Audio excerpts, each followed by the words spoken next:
Hello and welcome to another edition of the Lynn Lowdown. And today we got a returning guest. Captain Kevin Johnson is here with me today. We're gonna talk about some stuff happening as far as food distribution. How you doing today, sir? Good. How are you? I'm great. First of all, happy New Year to you and your family. Happy, wonderful New Year. Yeah, Hopefully, a different New Year compared yeah, to yeah. last year. I mean, we've already had quite the start. So, Yeah. so hopefully brighter days are ahead. I just wanted to chat with you. So you guys been doing a lot of last year. It was a lot of work that the Salvation Army did as far as food distribution. The demand was so high. You guys had lines stretching around City Hall Plaza that you had to move it to Manning Field. Just tell me about that when you saw just how many people that you guys were getting coming in per day for the food. Well, in the beginning, we were doing quite a bit. We were doing drop-offs at different places, like senior residencies. We were making the boxes here, which is really labor intensive, and we did that for a good 3 months, and then uh, we started concentrating mostly on distribution here. And probably at its height, uh, we would do about 33 to 3,500 individuals a day Mm-hmm. at one time. Uh, that was close to almost 600, 700 cars a day at its height when we were going full bore. Mm-hmm. Um, and moving over to Manning, uh, gave us more space. It made sure that the roads weren't blocked, and it, it made things a little more organized and freed up um, some resources, Mm-hmm. especially with this building. We also have an after-school program, Yeah. and running both of those at the same time is very complicated. So. Mm.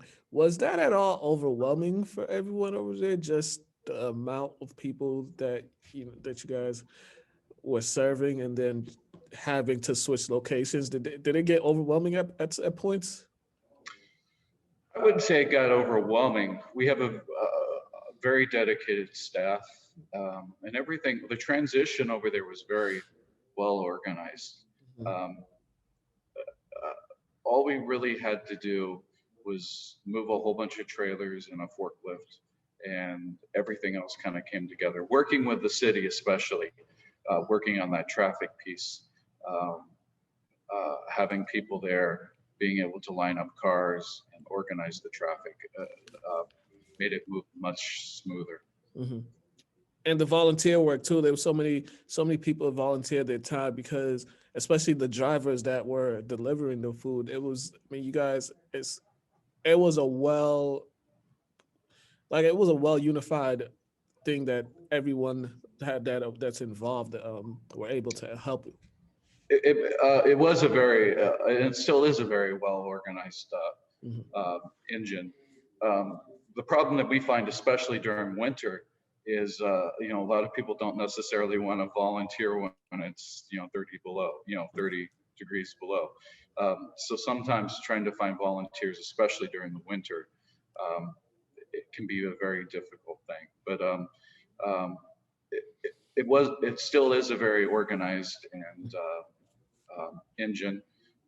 We get food from a number of different resources. Um, the food bank, USDAA.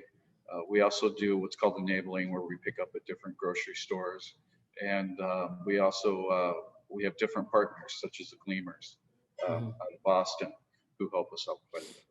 Yeah, and now there was an article I just read in the Boston Herald about certain changes in policy that's been put in place that might hinder food distribution in areas like Lynn. Can you just talk about that? The interview you did with the Boston Herald.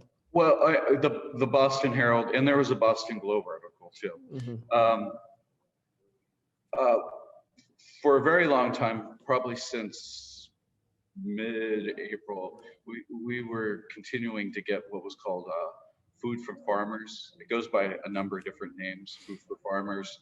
I like the version truck to trunk. I think that sounds cooler. But uh, we were continuing to get food from that USDA federal source, and that was really great because it was already pre-boxed. A lot of our volunteers who were here in the beginning would agree with me that boxing your own food is very labor intensive. It takes a lot of time, and then plus, um, you try to make the bubble as small as possible uh, because that's more possibility for the virus to spread. So anything that makes it easier is always a very good thing. So we had these boxes started in April where they were pre-boxed, and they usually came with some sort of milk, some sort of cheese, a meat, and a vegetable. And they were pre-boxed, and we just handed them out to people's cars. What happened the last week of Christmas, going into the last week of Christmas, that program pretty much stopped. So we've been kind of scrambling and trying to figure out resources for food. We've been relying mostly upon the food bank for most of our food, and then some other partners have been able to step up a little bit too. Okay. Now, are you also looking into any other programs that may be able to assist now since that program is no longer, available? Well, that program hasn't stopped actually. It's supposed to be gearing back up the end of January. Um, so I suspect that's why we're keeping all our trucks still over at Manning, keeping a lot of the same infrastructure over there. So that way, once we get the go ahead, we have all the equipment ready to go. It's just a matter of unloading a truck and putting it on our trailers, and we're ready to go. So I'm expecting probably around January 20th, just to hear something on that. Oh, gotcha. And as far as distribution, it'll still be the same style that you guys, the same way you did it, from the past year, just first come, first serve, line up in Manning Field. It's first come, first serve, yeah. Depending on what we have and how it gets distributed, it depends on what you get at the time. Yeah. So, sometimes we have a lot of food, and then sometimes we hardly have anything. So it just depends. Definitely. And we all aren't sure when we're getting out of this pandemic or when things could go back to semi-normal. So for the foreseeable future, this will be this is how you guys are going to be operating. For the foreseeable future, we do anticipate bringing back our food pantry over to the building. Right now, since Lynn is still in the red, and right now there's still so many people unemployed, I still see us over there. I'd love to have it back at our building, but it's the logistics, and especially the amount of food that is given out. It really precludes us coming back here. Definitely. And now for the food pantry, you guys are still taking in donations for the food pantry. If people want to give something for the food pantry, you guys are still receiving. We still stuff. are, yeah. The hard part, like I mentioned, it's really hard to understand until you've actually seen the amount of cars. That on a slow day, it's 200 cars.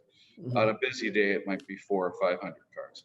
So having standardized food as much as possible is always the best way, because when we're picking actually at Manning, it actually slows us down quite dramatically.